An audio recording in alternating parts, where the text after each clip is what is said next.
एक छोटा सा गांव था जहां शाम होते ही चारों तरफ सन्नाटा छा जाता था। गांव के आखिरी छोर पर एक छोटा सा घर था जिसमें अमन अपनी मां के साथ रहता था। अमन की उम्र करीब 20 साल थी। वह थोड़ा निडर था और गांव में होने वाली अजीब अजीब बातों को जानने की उसे बहुत उत्सुकता रहती थी। लेकिन उस गांव में एक ऐसी बात थी जिसका नाम सुनते ही बड़े बड़े लोग भी डर जाते थे। गांव के बाहर एक पुरानी सुनसान हवेली थी।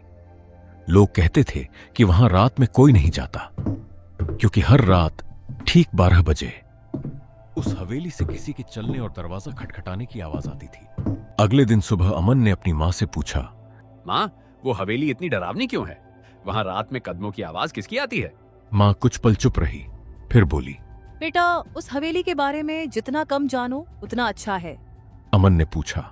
लेकिन माँ, आखिर वहाँ ऐसा क्या हुआ था? मां ने सख्ती से कहा। मैंने कहा ना, उस हवेली के पास भी मत जाना।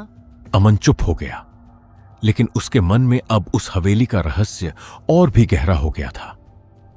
शाम होते ही वह चुपके से हवेली की तरफ निकल पड़ा। हवेली के पास पहुंचते ही उसे एक बूढ़े बाबा दिखाई दिए। बाबा एक पेड़ के नीचे बैठे थे।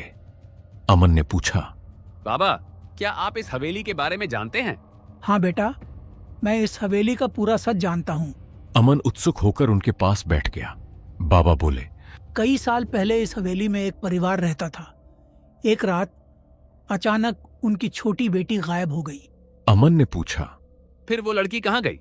किसी को आज तक पता नहीं चला, लेकिन उसी रात से हर रात ठीक 12 बजे हवेली में किसी के चलने की आवाज आने लगी। अमन डरते हुए बोला, तो क्या वो लड़की? हाँ, गांव वाले मानते हैं कि उसकी आत्मा आज भी उसी हवेली में है। लेकिन वो हर रात चलती क्यों है? क्योंकि वो आज भी किसी चीज को ढूंढ रही है। क्या चीज?